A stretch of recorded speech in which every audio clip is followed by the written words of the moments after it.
It's that time of year again when we need to talk all about the highs and lows when it comes to all the running shoes that we've tested out here at Run4Adventure, and it's actually been our busiest year to date, and I've managed to try out 48 different models of running shoes from lots of different brands, including some of the big boys. So Brooks, Nike, Asics, Hoka, Saucony, New Balance. We've also done shoes from La Sportiva, Ultra, Topo and lots more. But we've also taken a look at some of the smaller, lesser known brands like CEP, Norda, Satisfy and Keen. Now, a lot of those shoes have performed really well, and I'd say it's actually been a pretty strong year, but there has been a few disappointments along the way, and that's exactly what we're going to dive into today in the video. So here is my most disappointing running shoes of 2025.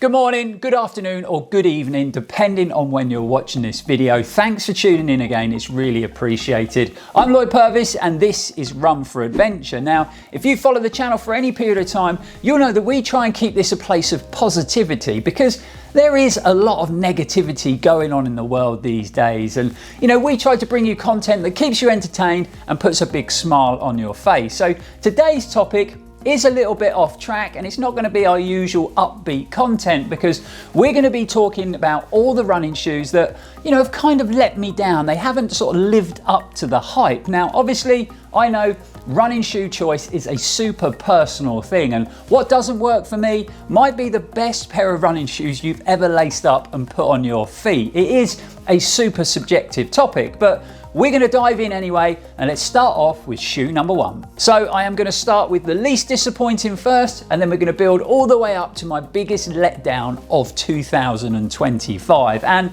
the first shoe on the list has to be these bad boys. Now, I don't mean bad boys in a good way, I just mean they were quite bad. So this is Nike's Kiger 10. Now, viewers that have watched the channel for some time will know I've had a bit of a checkered history with Nike trail shoes, and I've had a lot of disappointments over the years. And the majority of their trail running shoe efforts just leave me thinking that maybe the biggest sports brand in the world could have done a better job, and it's no different with these. Yes, there was actually a few things I enjoyed about the Kiger 10. First one, it was a pretty light trail running shoe option, especially when you compare it to a lot of the other trail shoes in Nike's lineup. And secondly, the addition of a super sticky Vibram Mega Grip rubber outsole on the bottom of it. Even if they did go with a shallow lug depth, I think they should have definitely put a deeper lug on it, but it was still a positive move, especially when you compare it to some of Nike's in-house rubbers on their older trail shoe models. And they really did struggle with traction and grip when you're out running on wet rocky trails, and I had some pretty sketchy moments at times. So this definitely was a big step in the right direction. However, I think those two positive things were kind of undone by this very disappointing midsole. With the world of running shoe technology moving on at a rate of knots, and midsole foams getting lighter and softer and returning more energy and just feeling exciting to run on, this Cushlon 3.0 midsole felt like I'd gone back in time, and it just felt very flat, under-cushioned, zero energy return, and if I'm honest, just a little bit boring to run on, which when you think about what the Nike brand has done in that road running environment with its high-tech midsole foams, it just leaves me a little bit baffled, and I really do think they could do a lot better. And I really am hoping that one day they'll produce that trail running shoe that just blows me away with its performance, and you never know, maybe we'll get that in 2026. Next up on the list is another trail running shoe, but it comes from the guys at Asics, and it is their deeply cushioned Trabuco Max 4. Now, after my initial run, things were pretty positive, so I took them out for a nice sort of mixed terrain route, bit of tarmac, bit of loose gravelly trail, and some soft sand to deal with on the Hale Towers, and like I said, had a good run. It was a pleasant experience, and the shoes felt nice and comfortable straight out of the box, but that test run was done in dry conditions and there was no mud in sight. But Things did change quite drastically when I took them out for a long run test. So we'd had a lot of rain in Cornwall, the trails were a lot muddier and a lot wetter when I went out for that long run. So I thought I'd head out onto a notorious section of the Cornish coast path to give the shoes a thorough testing. And shall we just say, that long run didn't go to plan, because it turns out that the outsole on that trail shoe is pretty terrible in the mud. And when I say terrible, I mean terrible. There was sections of light mud there where I had zero traction and I was slipping and sliding all over the place. And that was before I got to the challenging sections of the run. Unfortunately, once I got there, I had a really nasty fall, went down heavy, ended up damaging some nerves, and I had to hobble off the coast path with my head hung in shame. And I just couldn't believe how bad the traction level was in the mud. And it wasn't until I got home and checked out the design of the lug pattern and I realised that it looked like the lugs had actually been put on the wrong way around. And then I had a light bulb moment and I could see what ASICS had done. They'd put them that way round because then they formed little M's to stand for max. Which, you know, I'm never a big fan of style over substance, but the outsole on that shoe definitely is. Shoe number 3 comes from a brand that are actually new to the running shoe market, and this was their first attempt at producing a road running shoe. So I do feel like it's a little bit harsh to add them to the list, but it is the very green and unusual looking Omnispeed Bowtech from the guys at CEP. Now, this is actually the only road shoe to feature on this year's list, and I am a massive fan of innovation within the running shoe industry, but I can't help thinking that the brand just took on too much innovation considering it was their first shoe to market. There are a lot of bold claims made by the brand when it comes to this Omnispeed Bowtech technology. Number 1, enhances natural mechanics of the foot, boosts energy return, and my favourite, provides you with a healthier run. Now, I'm not sure that was the case, because to me, they actually felt quite heavy and clunky underfoot, also pretty unstable and very unnatural to run in, you know, to the point where they just felt weird and odd, and I found them quite awkward to run in. Now, I'm sure that's not what the brand wanted when they designed and developed these shoes, but that is how they felt to me. But, you know, I persevered with them. I ran them a couple more times just to check out they didn't just need a bit of bedding in and they were going to improve. But eventually, I just had to stop running because I was having a lot of foot pain and I just wasn't enjoying running in them. Right, we are going back to the trails for shoe number 4, and this is a shoe that I was super excited to test out here at the channel. So when they arrived, I got the box open, grabbed them out, got them on my feet, laced them up, and I went out and hit the trails. Now, I'm not sure I'd built them up to be something they weren't in my head, but this shoe on paper should have been groundbreaking, but it actually turned out to be a pretty big letdown, and it is the Kibosh 01 from Normal. Now, if you haven't come across these shoes before, or you didn't see our first impressions video, the whole concept is for this shoe to be modular, and by that I mean you've got the upper construction and then you've got 3 different midsoles that can be integrated into the shoe depending on what distance or what terrain you're running on. So we've got the soft supercritical EVA foam midsole for easy supported runs. You've also got a reactive, which is a supercritical TPU foam,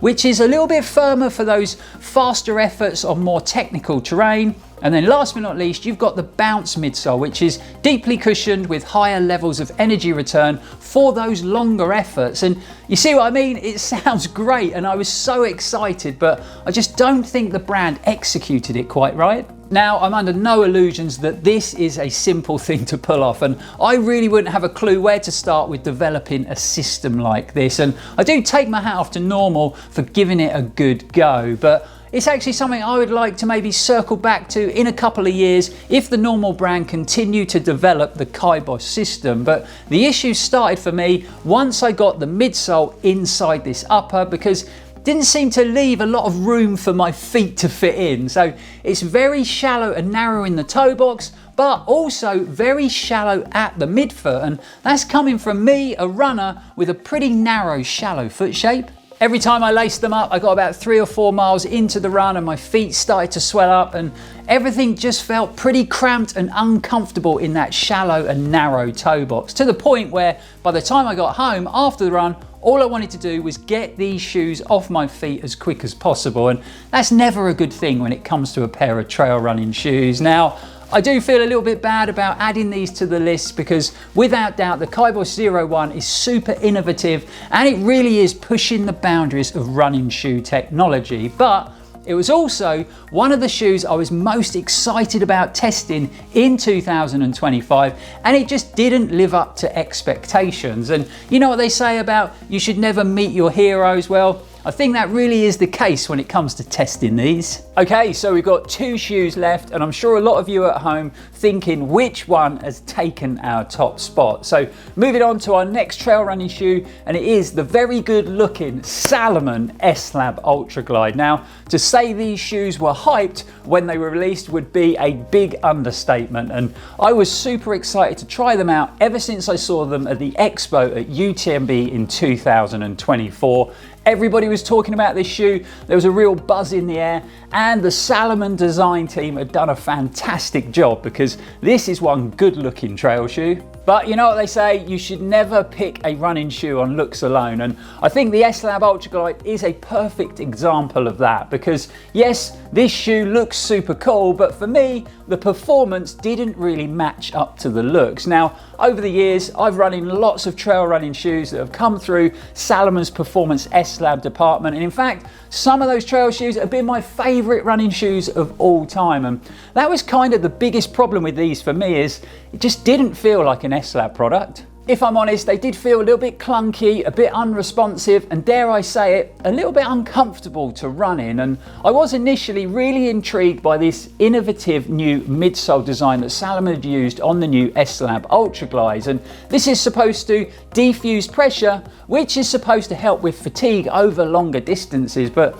I just didn't feel that was the case, and in fact, after my long run testing these, I actually felt a bit more fatigued than normal, so this concept just didn't work for me. I suppose the one positive I can take from all of this is that I didn't actually have any sort of movement or slippage in the heel while running, like pretty much everybody else I spoke to had. There was a lot of issues with this heel cup and movement, and you know, this upper actually worked pretty well for my foot shape, and funnily enough, Salomon actually went on to release the S-Lab Ultra Glide 1.5 with a redesigned heel counter. So there was obviously an issue there, and I think it's actually good that Salomon have listened and tried to address that problem. But for me, for £230, I was expecting a lot more from an Ultra Glide that's come through Salomon's S-Lab Performance division. And that brings us to the point of the video where I need to announce my most disappointing running shoe of the year. But before I do that, pause the video, get in the comments below. Do you think you know which shoe it's going to be? Is it going to be a trail shoe